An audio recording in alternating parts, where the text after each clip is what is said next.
Hello and welcome. This is the Facebook and YouTube channels for SilverSilkOnline.com. I am Stephanie with Maureen Bradley Designs. Thank you so much for having me. I'm your guest host today. Today I'm sharing with you a couple of trendy necklaces featuring none other than silver silk. So I'm so excited to be here with you. Let's get this camera turned down. All right, so here's my table. Here are some little trendy necklaces that I'm making, and I finished this first one here. So I'll go ahead and describe this one to you first. I basically made two separate strands. This is a double strand of beads that I'm using African Popcorn Padre beads in chalk. And then I'm using wood beads. These beads here that I'm pointing to are called matubo. They're Czech matubo beads, and I've used purple, a gold, sort of a rose pink, and a green, blue-green. And then I'm using some different heishi beads in gold. So I've created a pattern with those beads to create a necklace that sits at the base of the neck. And then, as what I love to call the icing on the cake, I've included a second strand with silver silk. This is a gold ball chain with silver knitted wire over it. And then I have stacked these gorgeous crystal beads. So right here, this is a crystal bead. And then in the middle here, I'll move that away. These are the Czech roller beads. And then with more crystal beads on the end. So I'm stacking large whole beads on silver silk. So let me move this one out of the way. I've gotten this one done. I'm sort of creating a trio of necklaces here. I've created the first one here. I'm going to finish the second one with you. And then I'll be making a third necklace at some point in the future. And I'll be posting it to my Maureen Bradley Designs Instagram and Facebook pages. So hopefully you'll enjoy me for that. So for this one, I'm using these beautiful African popcorn Padre beads as well. This is linen, and I just love how they are cut, and they sort of just kind of pile onto with each other. They don't sit straight. They're not cut evenly, so I love that. And then these beads here that I'm using, these are beach glass pebble beads. They have like a tube shape to them. And then in the middle, I've kind of combined them with more silver heishi beads. And then these crystal AB O beads. They're Czech O beads. And then here in this middle section, I've used more of the pebble beads, the beach glass pebble beads. And then look at these. Aren't these fabulous? These are Czech saturn beads. They have an etched finish on them. I thought they were so beautiful, and they paired so beautifully with the Czech, with the beach pebble glass. This is what it looks like. These are beach pebble beads. I thought they were so pretty, all those colors. And then here are the O beads that I used. The crystal O, Czech O beads. And then here are the etched Saturn Czech beads that I'm using in this design today. And then here is the Popcorn Padre beads in linen. All right, so, and then I have a variety of large hole beads that I'm going to be showing you how I stack them onto the silver silk. So to begin, I've gone ahead and I finished this first strand, and I've put the wire guardian and the crimp on the one side. And then I thought I would just share with you how I stacked the beads or strung the beads in a little section here, so that you don't have to watch me stringing beads all day. So the first section, I have used the popcorn bead in linen, the Popcorn Padre bead, and I stacked 7 together. So there's 3, 4, 5, 6, 7. And I'll just move that here. Hopefully you can see. And then I've gone ahead and I've added here a Czech O bead, a crystal Czech O bead. And then I have the silver heishi bead, a blue beach pebble bead, and then I added the silver heishi bead, another crystal Czech O bead, and then one of these Czech Saturn beads to create my pattern, another O bead, the silver heishi, and then I'm adding my other blue beach glass pebble. And then I had, whoops, got away from me. It's getting away from me. Okay, here we go. And then there's the other silver. There's my crystal O bead. And then we're going to add another 7 of these African beads. 2, 3,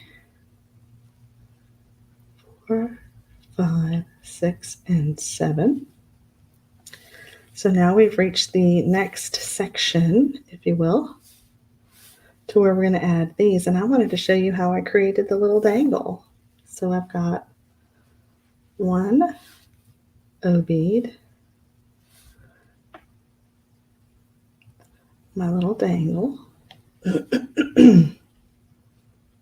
O bead, and then as a spacer I put one of these popcorn beads so that they sit next to each other nicely. If you pile them together, they're going to cluster together and they won't have that nice effect of sitting separate. So here we go. I'm adding the next dangle with an O bead, a Popcorn Padre bead, and then I've got another, oops, that one's getting away from me too, another O bead, a dangle, O bead, popcorn bead, an O bead, and then I'm adding the last dangle there, an O bead, and then 1, 2,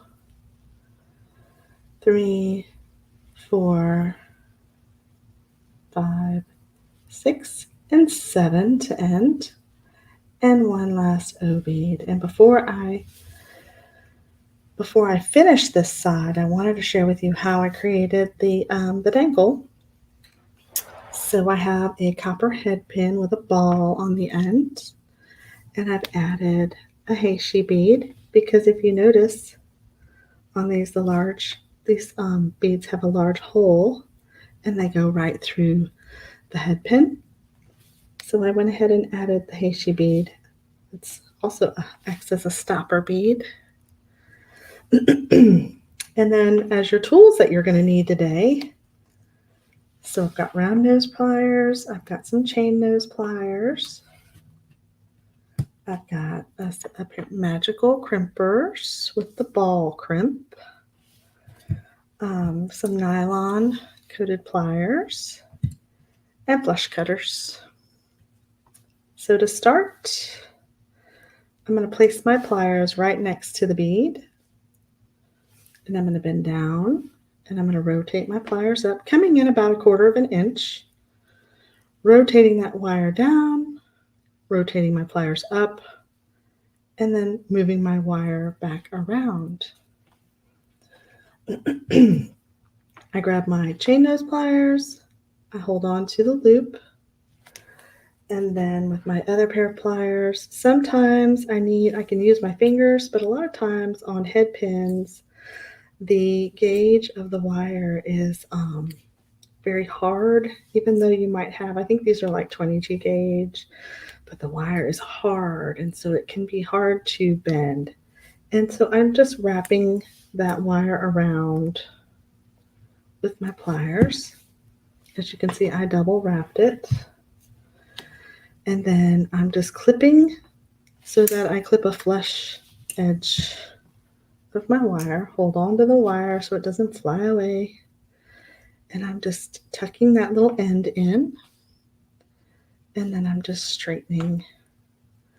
And then I fed my dangles to where the cut side is down.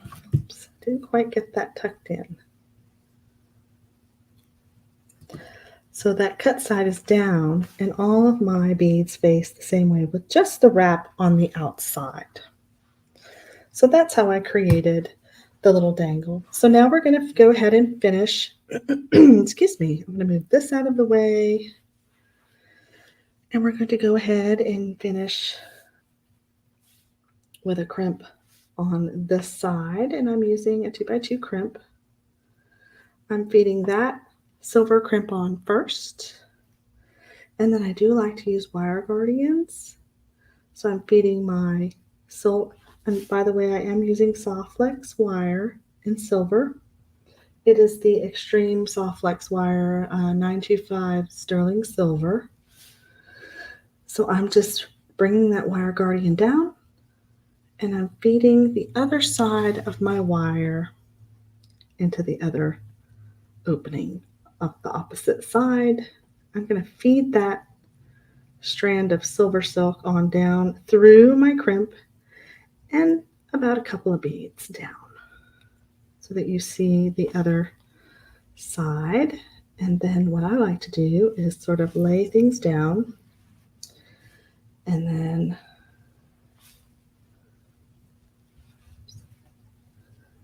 I ease everything on down, and then I just make sure that I've got no gaps in my wire. And I had it moved down, but that's okay. So that's what I'm doing, and then I'm making sure that my wire is not twisted or turned. There we go. And then I'm pulling that wire guardian down as far as I can.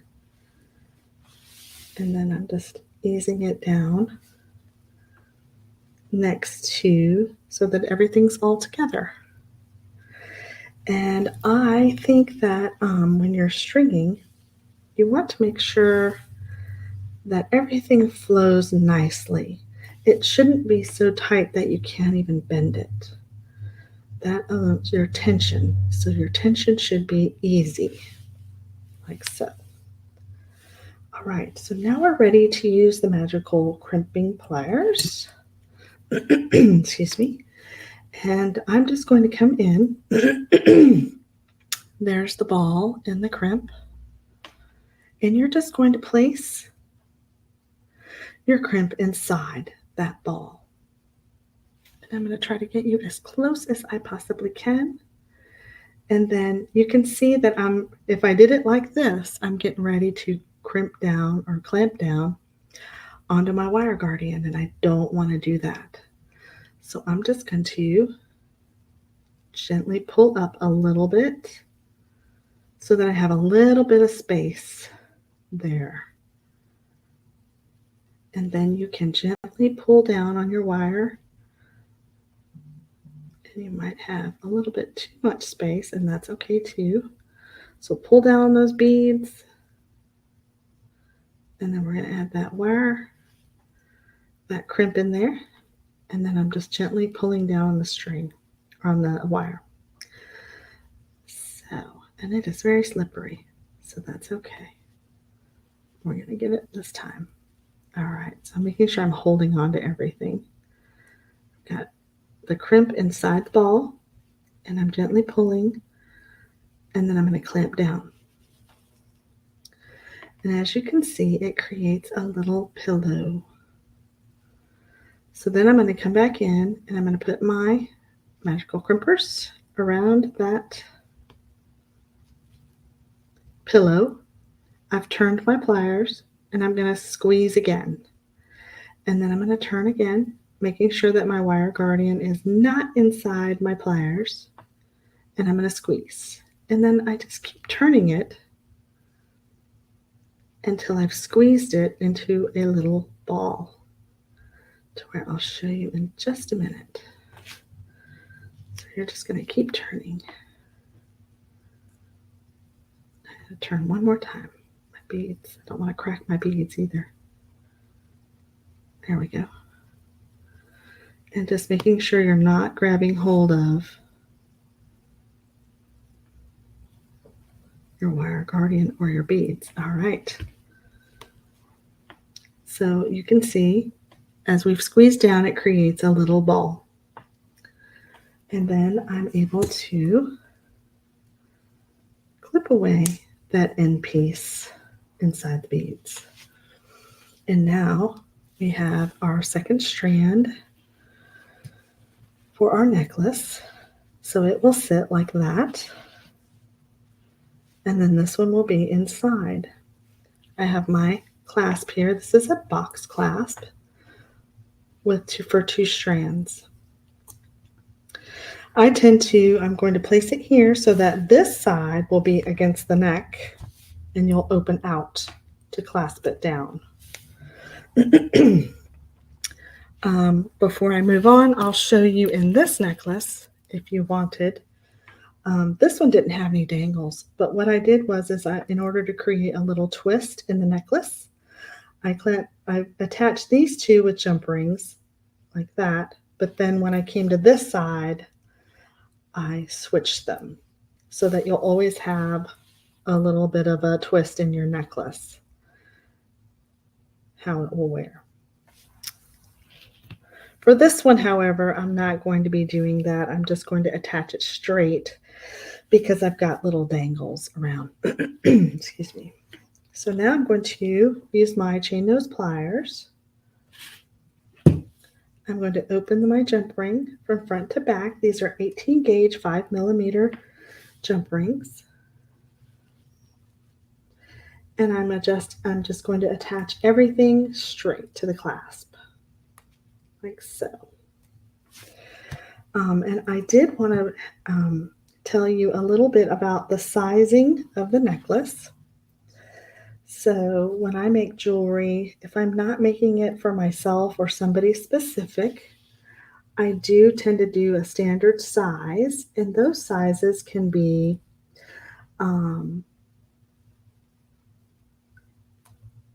so for close to the neck would be 16 inches.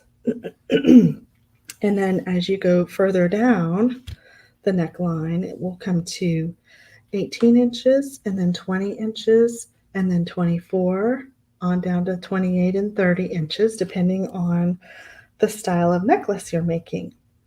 The however to that is that sometimes, we're all different and our neck sizes are different.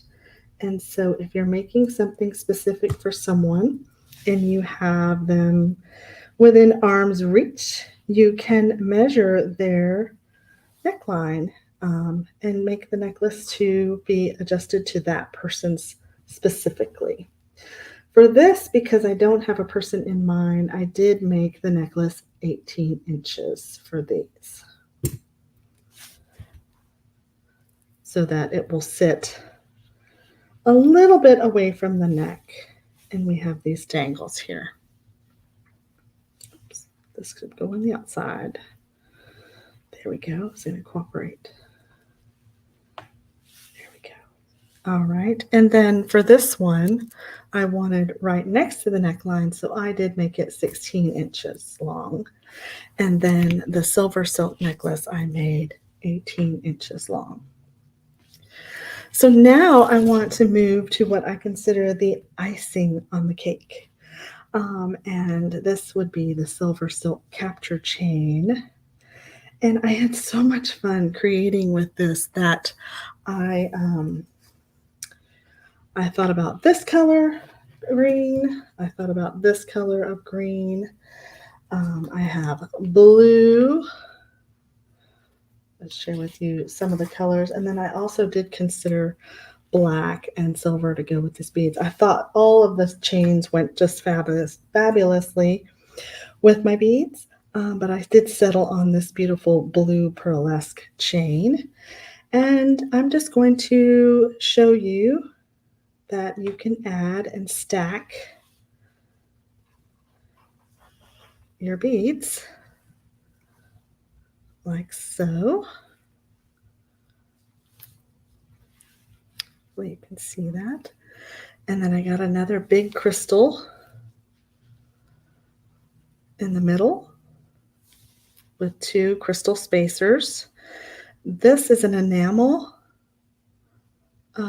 light blue turquoise color with silver beads on it, silver beaded design, and then more Czech rollers to go with.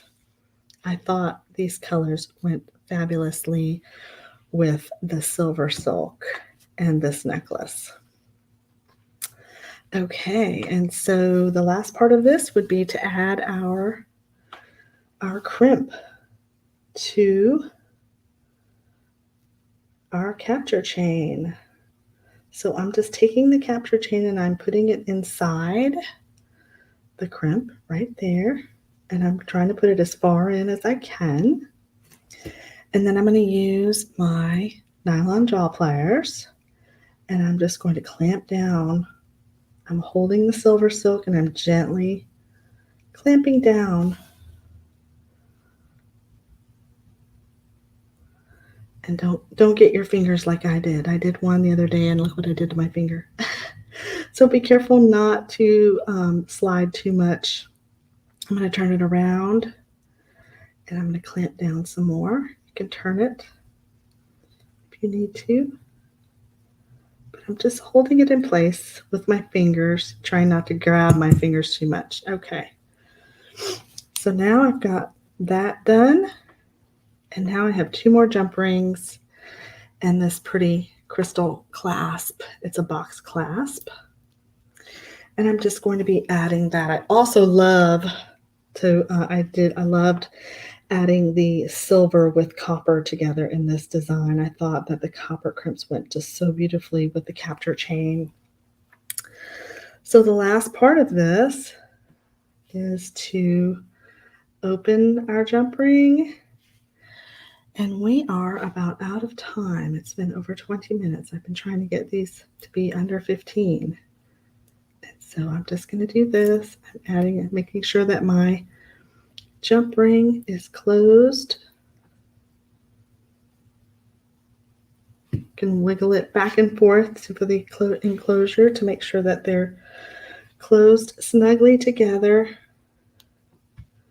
And then I'm adding this side. This one. Again, making sure I only open and close from front to back and making sure that there's a snug closure there. And that, my friends, is the other layer, the icing on the cake to this necklace. And I should move it over. I'll be taking pictures of these and sharing them. And I really hope that you enjoyed this video. And there we go. Making sure I get I'll make sure to take a picture of it on the bust so that you can see what it looks like wearing it. But we are out of time. I want to thank you for having me today. I hope you enjoyed this video and I hope that you have a fabulous, fabulous rest of your day. Until next time, thank you.